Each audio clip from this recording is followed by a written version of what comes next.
Today is going to be a great day. I am Nikki G, your host, and welcome to the Lone Doctrine. I am your weekly dose of constructive food for thought. We are talking this month about life transitions. Every month, I like to share a different perspective because I will fully admit that my perspective is not the only perspective. So with that said, I'd like to share with you from Zen Habits 6 questions to ask yourself to get the most out of life. Here's a great quote.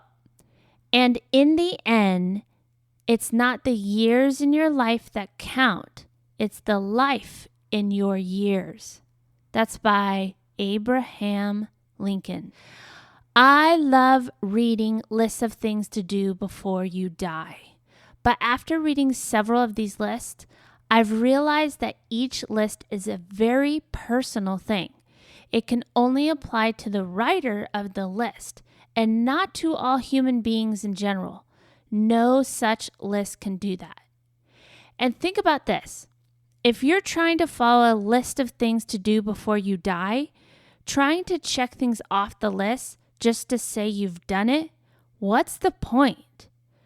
To be able to tell people you've done it, to follow life's prescription of some writer, I won't try to tell you what to do before you die, but I will suggest some questions to figure out how to live right now, each and every day.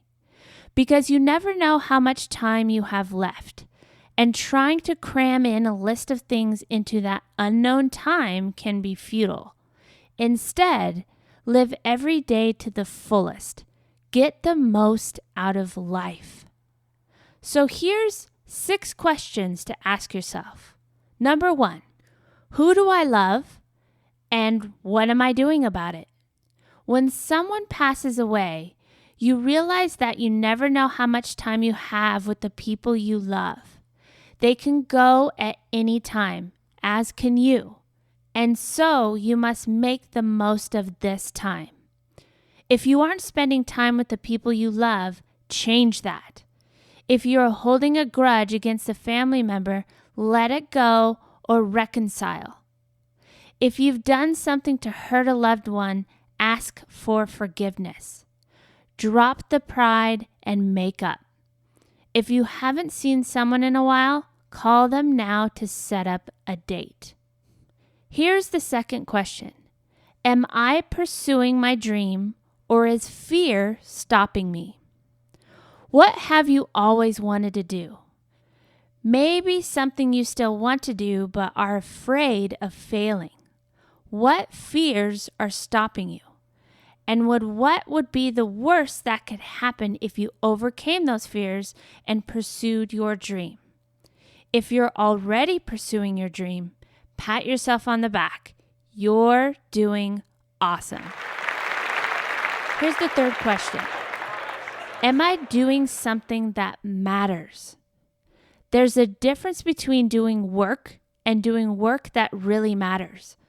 Much of the time, we use up the few days we have on this earth with busy work, stuff that doesn't make much of a difference, and that's sadly a waste of our lives.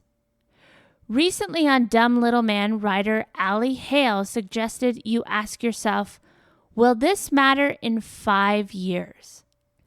I think this is a great question. It helps you distinguish between trivial, busy work that will take up all of your time but not matter in a few years, and tasks and projects and goals with high impact that will make a difference in your career, in your life, in the lives of others.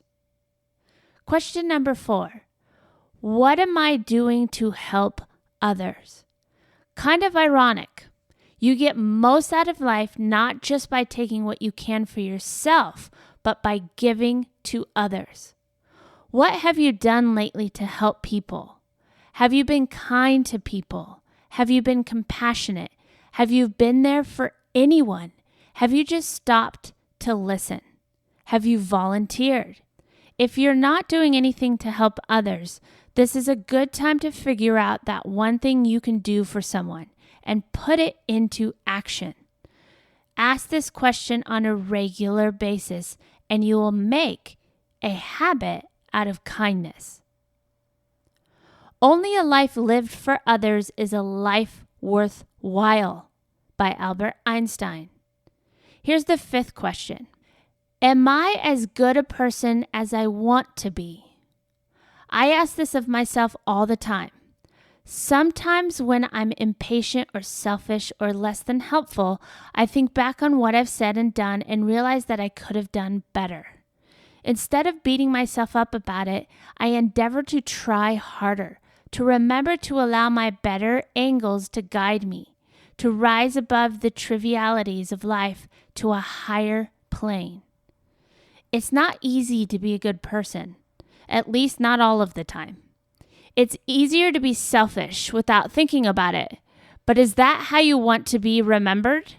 Is that how you want to live your life? Give it some thought and act accordingly. And the last question to ask yourself is this: what am I doing to live life with passion, health, and energy? You can do all the right things and yet live a life that's dull and sluggish. If you let your health go, you will have little energy and you will waste the minutes you have left on illness. Instead, learn to live a healthy life with good foods and exercise.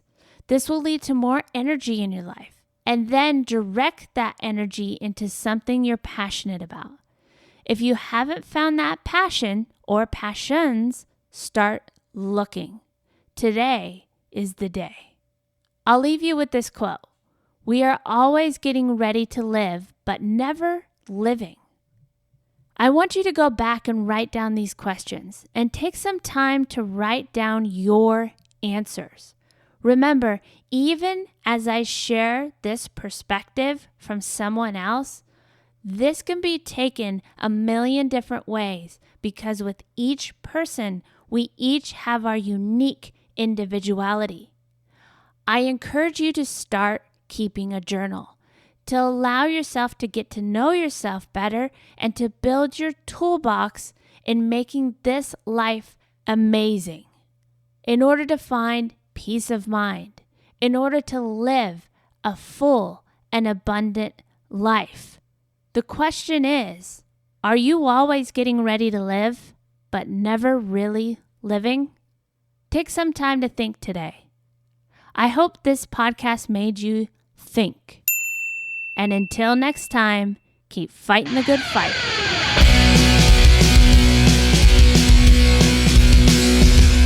It's a great day when you're